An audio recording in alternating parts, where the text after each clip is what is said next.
I'm here to make a statement, gonna be heard loud and clear. I'm gonna take this moment and show the world what I'm made of. I'm gonna rise to the challenge and take control of what I feel. I'm gonna show them I'm fearless, my story's just beginning to unfold. Hello good people, thank you very much for tuning once again. Today I'm so happy guys, and I welcome you back to our channel. Today we are looking at the secrets to a successful marriage, and we have very wonderful guests in the house. They are talking about this topic, and guys, I welcome you. Let us just get straight away without wasting time. Thank you.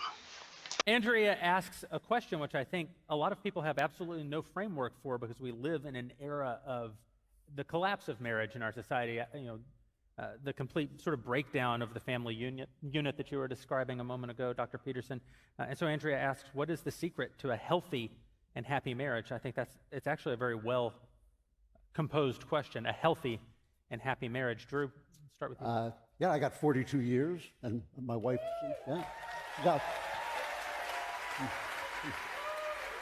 and it's possible she's here tonight if she hasn't gotten up and gone home.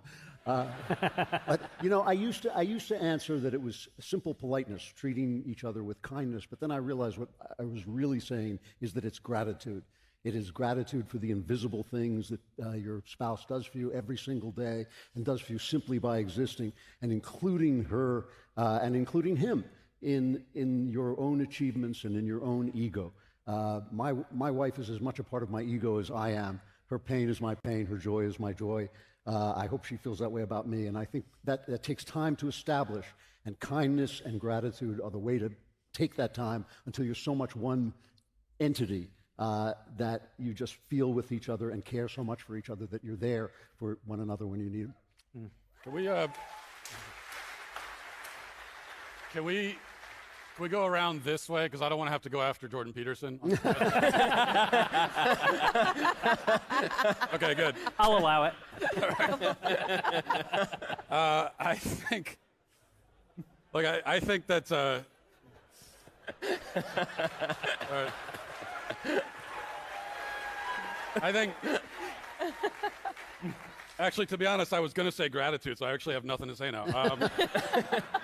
I think a big key to a healthy marriage is to root out the spirit of competition in a marriage, because, or at least to channel it in a healthy way, because a lot of times, especially when you bring kids into the mix, you get into this competitive thing where it's like, well, I did this around the house, and I was up with the kid, in the middle of the night for X amount of hours, and you're not doing this, and you've got this scorecard, you're keeping score all the time. And that's why I think it's so toxic these days when you hear from people that, well, a marriage is supposed to be 50-50, to be 50-50 equal partners. And that's exactly the wrong approach, because then you're always measuring, well, I'm at 49 right now and you're at 51. No, you both just give of yourselves 100%, and you don't worry about competition. And you channel the competition through board games in your marriage. You take the board games very seriously. My wife and I have just gone to bed angry at each other because of board games before. Like the Bible says to do. Yeah. That's okay, as long as it's for board games. Yeah. Yeah, well, we banned board games in my house when my husband and I decided to play Scrabble, and we realized he had English spelling of words. So obviously honor is not spelled with a U. We're in America. This is America. This is America. This is America. Just saying that for the record. But I'm going to kind of say my last answer again and restate that the symbiotic nature of the masculinity and the femininity. I'm not trying to be my husband. My husband is not trying to be me. And especially when you have children, you realize how children really grow when they have both. The things that my husband is concerned with when it comes to our child are things that I don't even think twice of. He needs that maternity and that paternity. And it's just been beautiful to see how right the Bible is on absolutely everything. Dennis, you have a unique perspective on this, because you say that divorce is a mitzvah. Is a what? Well, that is actually, as Ben can attest to, it is a statement actually by the greatest Jewish commentator Dennis Prager. Thank you. I will take it slightly differently. What to avoid rather than what to do.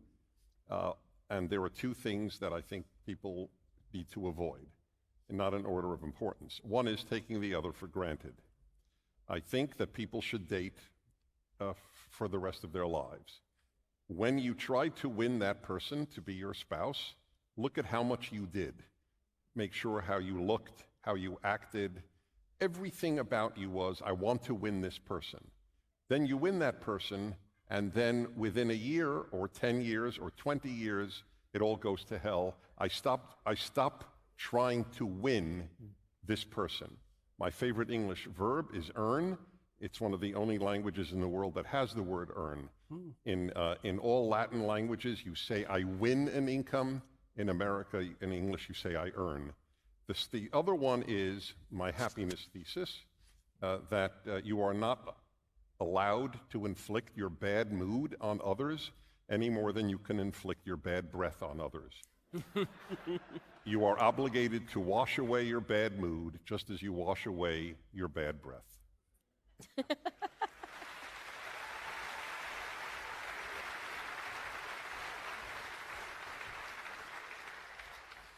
Someone named Pam asked, what is a man? And I'm going to answer the question by going after Dr. Peters. Well, I actually don't think it's a good question. And I'll tell you why. I mean, I think happy is a pretty low goal. I mean, first of all, there's going to be lots of times in your marriage where you are seriously not happy. And sometimes that's going to be because you're having conflict with your partner, but sometimes it's going to be because all hell's broken loose around you. And then if you judge the success of your marriage on your happiness, then the same thing happens if you judge your success in life on the basis of your happiness. What do you have when it's nothing but suffering? And that's going to be plenty of your life. And so the whole orientation of that question in that sense is wrong. What you want to have in your marriage is, I would say, first and foremost, like a scrupulous honesty. And I don't just mean that you tell each other the truth, because you can be brutal with the truth. I mean the kind of honesty that's devoted towards thriving in love, you know? And you want to act nobly in your relationship. You want to be reliable and productive and generous and then if you're lucky, now and then, you might be happy. And you might have a clear enough conscience so that in those rare moments where you are truly happy, you can also enjoy it without guilt. And so you aim at something a lot higher than happiness, and then you welcome it if it deigns to land on you for brief moments of time. So.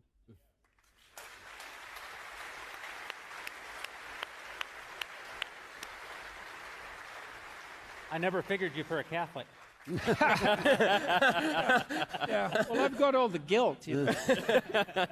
It's not a stretch, man. That is, that Catholic aspect is very important. In the Italian culture, there is a concept known as divorce Italian style. And divorce Italian style is when you murder your husband or wife because there's no other way to get out of the marriage. You are in it. And I actually think this is a very important thing. I mean, I'm half joking. I'm half joking.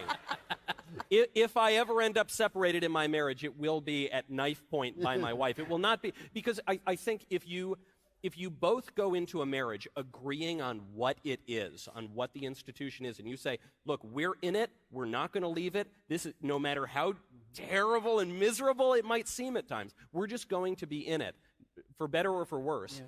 That gives you a level of comfort and security and true freedom that will allow you to weather those storms. And you also don't need to pursue selflessness exactly.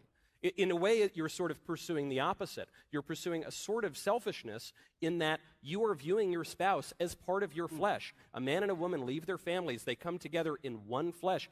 I think of my wife, sweet little Elisa, truly as a part of my flesh. And so even when I do all sorts of very annoying behaviors, and Elisa yells at me and she says, Mike, do the dishes, go in there, clean up your clothing, why are you doing, you're working too late, why are you at backstage on that, Mike? I think to myself that this is good. I need to accept this with saintly patience. This is very virtuous to do. And that last point that Jordan made, this is very important. That Catholic guilt is so good because in the good times you will be absolutely blissful in your marriage, but in the bad times, and this is true in all aspects of life, you know that suffering can be a sanctifying experience. And if you react to it in a way that is with patience and that is edifying and that is not merely complaining and debasing, that can be a wonderful thing. And even through difficult moments, that will bring you even closer together until your wife kills you in the end. And anyway, you had a good run.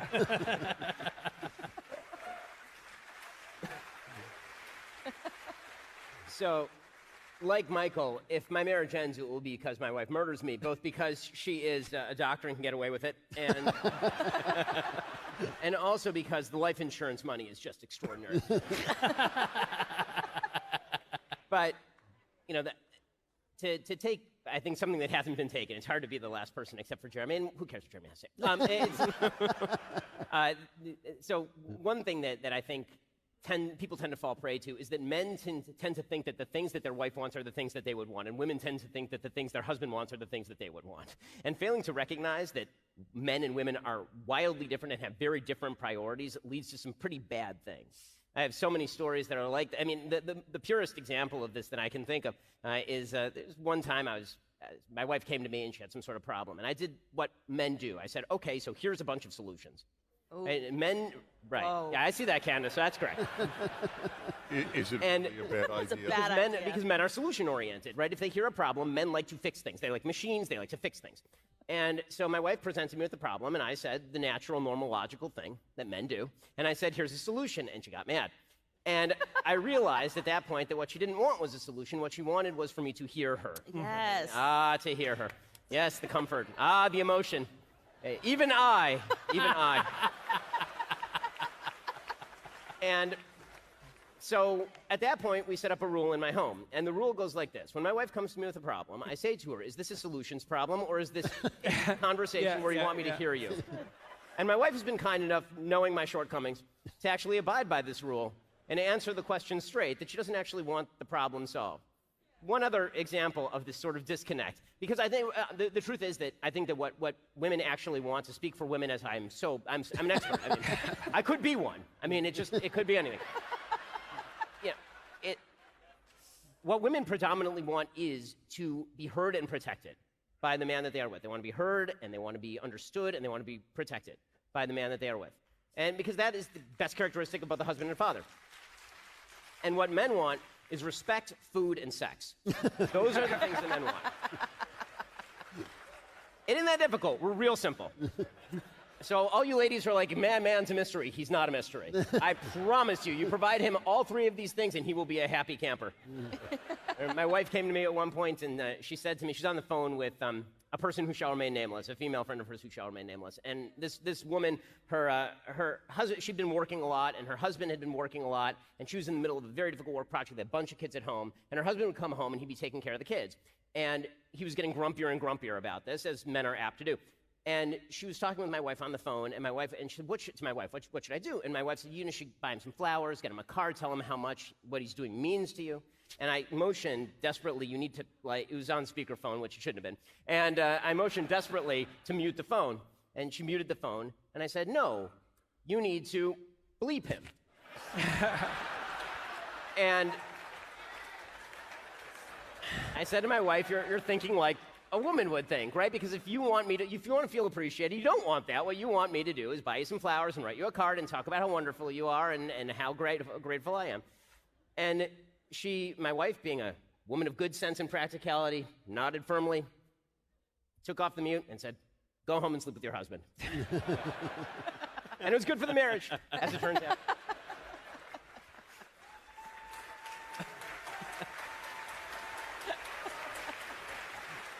Can I make a comment on all of this? I would just like to make a comment observing all of this. No, it's not what you expect. This whole dialogue would be inconceivable at any left-wing place. And the reason is we're real. They hate reality. None of this discussion, especially the last comment. No, I could prove it. This will take just literally under a minute. About 10 years ago, I write a column every week, so it's 20 years of columns. One year, I wrote a 2-part column on the subject of if you're if a wife is not in the mood. That's what it was, a 2-part column. And the whole thesis, which I put in such gentle phraseology. Go home and bleep him. If your husband is a good man, if you respect him, if he treats you beautifully, then don't only allow your mood to determine whether you sleep with him. That was the thesis of it. Of course, there are times when obviously that will determine, but not always. Just as mood cannot determine almost anything good that we do. I don't determine whether I go to work based on my mood. The Daily Kos wrote, headline, you can see it, it's still up there, Dennis Prager advocates marital rape.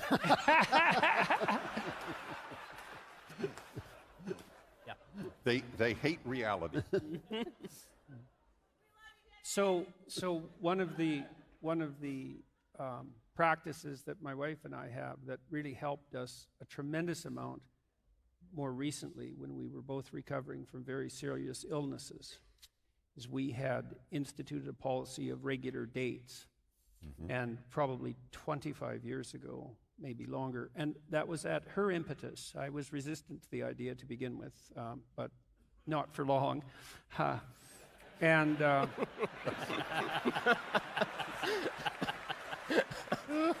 yeah, and so to follow up on your comment, it's like, put in some bloody effort and get in the mood. Both of you, right? Both of you. Yeah. Because it's not, when you're exhausted with kids, when you've worked all day, and you're kind of up to here and you're tired, it's easy to drop the intimate part of your marriage to number 11 on a list of 10 priorities.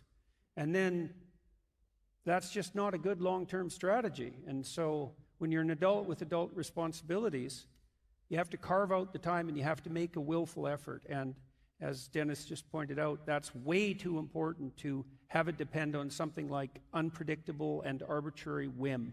And on the part of both partners. Yeah. So Could I, the rules have totally broken down, so can I talk again?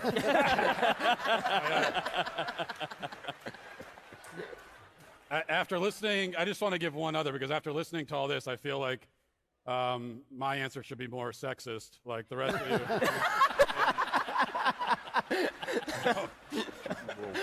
So there's one other thing I think is really important, and this is advice to men in particular in marriage, and that is to stop bitching. Okay. Yeah. Now, the same advice could go to women, but there's no point. Like, no, why? But I think you guys opened the floodgates, so I'm just jumping in. I think we've lost the sense of stoicism in men completely in marriages, and so now, because we encourage men to, be very open about your emotions, and what that ends up happening is that you just like dump all of this stuff onto your wife all the time, everything that you're worrying about, everything you're thinking about, and the idea that a man would just shoulder something in silence is it's considered, offensive. No, you have to be open about your feelings.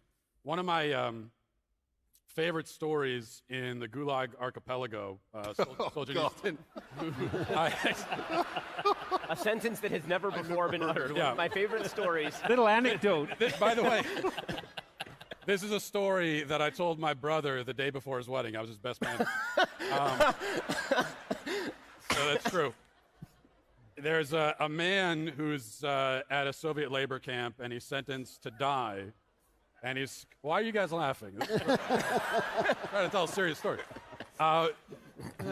He's sentenced to be shot to death, but he wants to see his wife. I can't tell the story. I can't tell it. It's impossible. The point I'm trying to make is he's sentenced to die, but he wants to see his wife one last time, and so the prison guards tell him that we can send your wife to come see you, but the deal is you can't tell her what's about to happen because if you tell her that, then maybe she ends up getting shot too. So he spends 3 days with his wife, just walking around this prison camp, and never tells her what's about to happen to him. He just spends time with her and shoulders this burden entirely on his own. And then as soon as she is sailing away on the ship, he's undressing to go before the firing line. You compare that to today when a man comes home like in tears, "What's wrong? I stubbed my toe," and it's just there's quite a contrast there, I think. I agree that you need honesty in your marriage. Absolutely, you need honesty in all of your relationships, including your relationship with yourself, which is where most of the real lies happen in the world. But I think that, kind of to your point, Matt, I think that there's a difference between honesty as a general statement and honesty in the specifics. So, for example, I believe that the fantasy of marriage is part of what destroys so many marriages in the modern age. I don't want to live in a fantasy relationship with my wife. I want to live in a very real relationship with my wife. And so I don't want my wife, for example, to think a bunch of fanciful things about the foundations of our marriage. I don't want her to think, "I think you're the most beautiful woman in the world." I mean, Mila Kunis exists, and my wife knows that Mila Kunis exists. I don't believe my wife selected me on the basis that I'm the most beautiful man in the world. Clearly. In some ways, believing in those sort of fanciful notions actually diminishes the value of the choice that we make in selecting our spouse. And so I want my wife to know very, very truthfully what a man is, distinct from what a woman is, what the burdens of a man are, very distinct from what the burdens of a woman are. I don't want her to live in an illusion, and I don't want to live in an illusion. But I don't tell her every time that I think a waitress is hot. That's a very specific piece of information that is my burden to carry. I don't want her... I don't want her to think that I don't think waitresses are hot, right? I don't want her to think that men are the same as women, or that I'm better than I am. But I also don't want to burden her with all the particulars. And I think that's kind of part of what you're saying, is that we do have to carry part of this. I have a lot to say on the topic of marriage. I've had the honor of officiating 24 or more weddings, some for people who are here, people who are very dear to me, lifelong friends. I got to pastor a church for many, many years in Los Angeles. Even our friend Laurel, who's here today, I had the honor of marrying her to her husband. And so I've had the opportunity to think a lot about if you're going to take on the responsibility of officiating a wedding, you have an obligation to try to impart some pieces of wisdom to people before you do it. And a lot of it's very practical. Don't go tit for tat. Don't keep score. When you have to give each other the right to criticize one another. You can't navigate 40, 50, 60 years of life with someone who has no opportunity to criticize you. Men and women are different. You're going to have different needs. Don't try to place your reactions to something on them as though they mean what it would mean if you did the very same thing. I mean, these are very practical and I think very important, but there's a very spiritual component to it as well. And obviously the Bible has a great deal to say about it, but you can live in Ephesians for a long time talking about marriage, but there's a different idea that I'd like to leave the conversation with, which is that at the end of the day, and this is less directly stated in the Bible, but indirectly many, many times stated in the Bible, you have no real power over any other human being. If you do, it's not a God-given power. You have no right to the power that you have over them. You certainly can't change anyone for the better through coercion. You can't make someone what you want them to be. And yet there is a paradox which says, in any meaningful relationship, if you work on fulfilling your role to the best of your ability and beyond.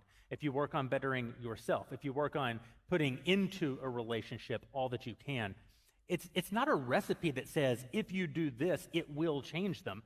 In fact, if you pursue it on that basis, it almost certainly will not work. But the paradox is, if you pursue it simply because it is the right thing to do, it has some mystical effect on the other.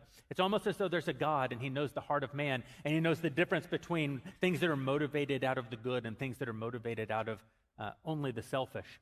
And when you pursue being the best husband that you can be, it creates in your wife at least the opportunity for her to be the best wife that she can be. When you are the best wife that you can be, it creates in your husband the opportunity to be the best husband that he can be.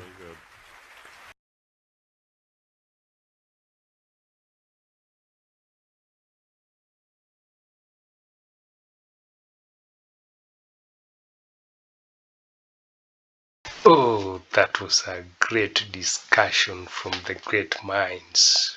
Very, very, very good. We had Jordan Peterson, we have Sapiro, and so many others. This is great, guys. Guys, if today is your first time here, do press that subscription so that next time you'll be able to get these great, great videos. See you again next time. Bye-bye. I'm here to make a statement, gonna be heard loud and clear. I'm gonna take this moment and show the world what I'm made of. I'm gonna rise to the challenge and take control of what I feel. I'm gonna show them I'm fearless, my story's just beginning to unfold.